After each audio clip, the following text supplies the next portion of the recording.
మోకాల నొప్పులకు ఎటువంటి సర్జరీ లేకుండా ఎపియాన్ పెయిన్ క్లినిక్ అందిస్తున్న అత్యాధునిక చికిత్స. కాఫీ టీలు ఒకటి ఉదయమే కాఫీ టీలు ఫస్ట్ మీరు ప్రొద్దుటే కూడా రకరకాల బర్నింగ్ ఉంటుంది మనకి. ఆ టైంలో ఏమీ తీసుకోకుండా కాఫీ అసలు తాగకూడదు. కాఫీ కానీ టీ కానీ ఏదైనా సరే దానికి తీసుకోకూడదు అసలు. ఏదైనా ఆహారం తీసుకున్న తర్వాతే కాఫీ టీలు తీసుకుంటే కనుక అది పెద్ద హెల్త్కి ఇబ్బంది పెట్టదు. సో ఆహారము నియమము అని ఏమీ లేదు, కానీ మీరు మీ ఇంట్లో స్వచ్ఛంగా, నేనేం చెప్తానంటే అసలు గృహిణులు కానీ గృహస్థులు కానీ ఎవరైనా సరే, పోనీ జాబ్ చేసినా సరే, మీ ఇంట్లో మీరు ఎంతో కొంత ప్లాంటేషన్ ఆకుకూరలు లాంటివి మీరు వేసుకుంటే కనుక కొంచెం పురుగుల మందులు ఇవి లేకుండా కొంచెం మీ ఆరోగ్యం కాపాడుకోవచ్చు అంటాను. మామూలు మొక్కలు పెట్టుకునే బదులు కనీసం ఈ మొక్కలు పెట్టుకుంటే కనుక మీరు పిల్లలకు కానీ మీకు కానీ చక్కగా, అదంటే మేము బాల్కనీలే ఉన్నాయి అని మీరు అనుకుంటే, అపార్ట్మెంట్ 25 సంవత్సరాల నుంచి నేను ఆర్గానిక్కే తింటున్నాను. అసలు ఎట్టి పరిస్థితుల్లోనూ కొన్నవి తినట్లేదు, నేను పండించుకుంటాను. ఇప్పుడు ఆశ్రమం వచ్చింది కాబట్టి పెద్ద ఎత్తున పండిస్తున్నాం. అప్పుడు చిన్న చిన్న ఇళ్ళలో కుండీల్లో పెట్టుకుని ఇన్ని సంవత్సరాల నుంచి ఫ్యామిలీకి కుండీల్లోనే. ఇప్పుడంటే టెర్రస్ గార్డెన్ వచ్చింది, ఎప్పుడో మేము ఆ గార్డెన్ చేసేవాళ్ళం. చేసి మొక్కల్లో బోల్ రకాల ప్రయోగాలు, అంటే యోగ శక్తితో మొక్కలు ఎలా ఉంటాయి, మామూలుగా ఎలా ఉంటాయి, ఓంకారంతో మొక్కలు ఎలా ఉంటాయి, ఇవి అన్ని ప్రయోగాల వల్ల చేయడం జరిగింది. నేను స్త్రీలకైతే ఏం చెప్తానంటే, ఎవరైనా సరే మీ దగ్గర పండింది అన్నప్పుడు ఆ ప్లాంట్ కూడా మన నుంచి ప్రేమ తీసుకుని దాని నుంచి ఎన్నో రకాల ఎంజైమ్స్ ఇస్తుందండి. తల్లిలా కాపాడుతుంది ఆ ప్లాంట్. సో అలాంటి ప్లాంట్స్ నుంచి వచ్చిన ఆహారము చాలా ఆరోగ్యకరం. సాధ్యమైనంత వరకు మీరు అలా తీసుకుని దాన్ని ఆ సాత్విక ఆహారం తీసుకోవడానికి. మేము నాన్ వెజిటేరియన్ తినవండి, కాయగూరలు తింటామంటారు. దాని నిండా ఉప్పులు, కారాలు, నూనెలు, మసాలాలు, డీప్ ఫ్రైస్ చేసి తింటారు. అంటే నేనేమంటానంటే, మన చదువు, మన జ్ఞానము మనకి కాకపోతే ఎవరికి ఉపయోగపడాలమ్మా? కరెక్ట్. మన శరీరానికి కాకపోతే, ఇప్పుడు ఆహారము ఆరోగ్యం కొరకు అన్నది మర్చిపోయారు. ఎప్పుడు రుచి కొరకు అంటున్నారు. మరి అనారోగ్యం వచ్చినప్పుడు డాక్టర్ ఇవన్నీ వద్దన్నప్పుడు నువ్వు అప్పుడైనా ఆపేవలసి ఉంటుంది. నేనేమంటానంటే, లైఫ్ లాంగ్ తినాల్సింది సగంలో ఆపేయడం ఎందుకు? నువ్వు లైఫ్ లాంగ్ జీవితాంతం చక్కగా అనుభవించాల్సిన జీవితం ఇది. ఇప్పుడు మిగతా ప్రాణులకి ఏమీ లేదు కదమ్మా. మనం అన్ని రుచులు ఆస్వాదించగలం మనం. అప్పుడు జీవితాంతం మనం చక్కగా తినొచ్చు కదా. కరెక్ట్. అలా ఆలోచించాల్సి ఉంటుంది. తల్లులు అలా ఆలోచిస్తే పిల్లలకు అదే నేర్పడం అవుతుంది. చక్కగా అలా చేస్తే అసలు ఒబేసిటీ అనే మాటే లేదు, అసలు ఉండదు, అసలు మాటే లేదమ్మా. మధ్యాహ్నం ఖచ్చితంగా ఆహారంలో ఉండాల్సిందంటూ అంటే మీరు ఉదయం భోంచేసేస్తే కనుక మధ్యాహ్నం ఫ్రూట్స్ తీసుకోగలిగితే, సాయంత్రం మళ్ళీ మీరు ఏదైనా టిఫినో లేకపోతే మీకు నచ్చినట్టు ఏదో ఒకటి చేసుకుని, ఏదైనా మీరు ఆయిల్, ఉప్పు, కారం, స్వీటు ఈ 4 పదార్థాలు తగ్గించిస్తే, తీసేయమని నేను చెప్పట్లేదు, పూర్తిగా తగ్గించిస్తే, అంటే స్లోగా తగ్గించుకుంటూ వస్తున్నారు అనుకోండి, అలవాటు పడిపోతుంది నాలుక. చాలా మంది అంటారమ్మా, రైస్ అసలు పూర్తిగా అవాయిడ్ చేసేయండి, రైస్ అసలు తినొద్దు, దాని బదులుగా వేరే ఏమైనా తీసుకోండి అని చెప్తాను. నేను ఒకటి చెప్పనా, మీరు ఎక్కడ పుట్టారో ఆ భూమి నుంచి భగవంతుడు అందరికీ ఎక్కడ పుట్టాడో అక్కడ ఆహారం కరెక్ట్గా ఇచ్చాడు కదమ్మా. మీ 4 ఫాదర్స్ ఏం తీసుకున్నారో ఆ జీన్స్తో వచ్చారు మీరు. అప్పుడు మీ ఎపటైజ్ దానికే ప్రిపేర్ అయి ఉంటుంది, దానికే ఆ పేగులన్నీ రెడీ అయి ఉంటాయి. జీన్స్ నుంచే కదమ్మా మనకి అంత శక్తి అంతా జీన్స్ నుంచే కదా వస్తుంది. మరి అప్పుడు వాళ్ళు ఏం తీసుకున్నారో అలాంటి జీన్స్ వస్తే మీరు ఆపోజిట్ వేస్తుంటే లోపల ఎంత ఇబ్బంది పడుతుంది.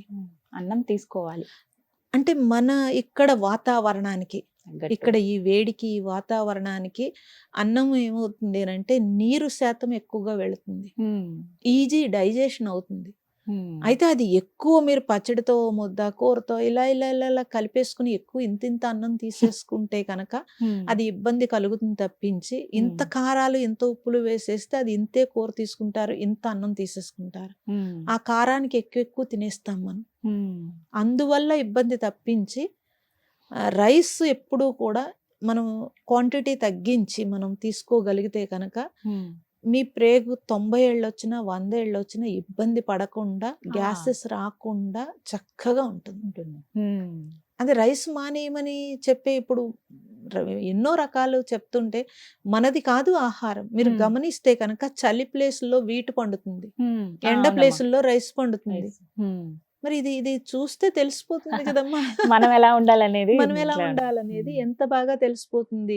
తర్వాత మీరు వండే విధానం కూడా చాలా దారుణంగా ఉంటుంది మనకి. ఆ వండే విధానము జాగ్రత్తగా అసలు ముందు ఆహారం ఆరోగ్యం కొరకు అని ఆ ప్రేమగా మనం వండడం మొదలు పెడితే దానికి టైం ఇస్తారు. సెల్ ఫోన్ మాట్లాడుతూ వంట వండితే ఎలా ఉంటుందమ్మా? ఇంకా అప్పుడే గుర్తొస్తా ఉంటాయి. అన్ని అప్పుడే గుర్తొస్తే ఎలాగా? ఎందుకంటే మన మీద మనం వంట చేస్తున్న వాళ్ళ మీద అన్ని ప్రాణులు ఆధారపడి ఉన్నాయి. ఇంట్లో అన్ని ప్రాణం, అందరి ఆరోగ్యం ఆధారపడి ఉంది. ఇది ధర్మం. నువ్వే పని చేస్తున్నావో ఆ పని గృహిణి ధర్మం. అంటే వంట చేసేటప్పుడు ఎవరైతే గృహిణి ఆరు గృహస్థి ఎవరు వంట చేసుకుంటున్నారో వాళ్ళు వంట చేసేటప్పుడు అది ఆరోగ్యం కోసము కాబట్టి దానికి నేను టైం ఇచ్చి జాగ్రత్తగా, ఎందుకంటే మన జీవితాంతం ఉండాల్సిన పార్ట్లు ముందే పోగొట్టేసుకుంటే ఎలాగా? అది కేవలం ఫుడ్ వల్లే అవుతున్నాయి. ఫుడ్ వల్ల, చాలా ఆహారం వల్ల చాలా ఉందమ్మా. అమ్మా నేను విన్నాను 7 గంటలకి డిన్నర్ అనేది కంప్లీట్ అయిపోవాలి ఎట్టి పరిస్థితుల్లో అని అంటారు. అవును, ఎందుకనంటే సూర్యకిరణాలు ఎప్పుడైతే మీకు రాలేదో ఆ బర్నింగ్ అనేది చాలా కష్టం అవుతుందమ్మా. బయట నుంచి ఆ కిరణాలు పడాలి, లోపల నుంచి కరెక్ట్ గా ఉండాలి. రాత్రి అయ్యేటప్పటికి చంద్రకిరణాల యొక్క స్థితిని బట్టి మన ఎపటైజ్ రెస్ట్ మోడ్ లోకి వెళ్ళిపోతూ ఉంటుంది. అది రెస్ట్ మోడ్ లోకి వెళ్ళిపోతూ ఉంటుంది. కానీ మాకున్న ఈ బిజీ లైఫ్ లో ఆఫీస్ లో అయ్యేటప్పటికి 8-8:30, అక్కడి నుంచి మళ్ళీ ఈ ట్రాఫిక్ లో ఇంటికి వెళ్ళేటప్పటికి 9-10 అయిపోతుంది. ఆ టైంకి చేరుకునేటప్పటికి బాగా ఆకలి అవుతుంది, తినేసి నిద్రపోతూ ఉంటాం. మీరు ఇక్కడే ఏదో ఏర్పాటు పెట్టుకోవాలి, పొద్దున్న వచ్చేటప్పుడే తెచ్చేసుకుని అంతేనా? ఏదో ఒక ఏర్పాటు పెట్టేసుకుని చేసుకోవాలి. ఇది అందరికీ ఉంటుంది, తప్పదు. చాలా మంది ప్రాబ్లం తప్పదు. అవును, నేను కూడా ఇది గమనించి నాకున్న షెడ్యూల్ కి నాకు కుదరక ఎప్పుడో ఫ్రూట్స్ కి వచ్చేసాను నేను. నైట్ అంటే ఫ్రూట్స్ తీసుకోవడం, అప్పుడు అది ఎర్లీగా ఎక్కడైనా తీసేసుకోవచ్చు. అది అవును, ఇంకా కుక్కుడు ఫుడ్ అనేది తీసేసి పెట్టుకున్నాను, అలా అలవాటు చేసుకున్నాను. అందుకని వెయిట్ గెయిన్ అవడం అనేది ఉండదు. మా సాధారణ జీవితంలో ఉన్న వాళ్ళు, మెడిటేషన్స్ ఎక్కువ చేస్తున్న వాళ్ళు, వాళ్ళకి ప్రత్యేకంగా ఆహార నియమాలు అంటూ తప్పకుండా ఉంటుంది. ఎలా? తప్పకుండా, ఎందుకంటే ఆహారము మైండ్ మీద చాలా చూపిస్తుంది, ప్రభావం చాలా ఉంటుంది. మీరు నేను ఒకటి చెప్తాను. ఇప్పుడు మాంసాహారం తిన్న పులి ఎంతో అగ్రెసివ్ గా ఉంటుంది, ఏనుగు చాలా బలంగా ఉంటుంది. శాకాహారి ఏనుగు సాత్వికాహారం తీసుకుంటుంది, అంత అగ్రెసివ్ కనపడదు. మీకు గమనిస్తే తెలుస్తుంది. పూర్వం ఎక్కడైనా టెంపుల్ కడితే కనుక ఏనుగు వచ్చి నేను పని చేస్తానని అక్కడ నుంచునేదంట.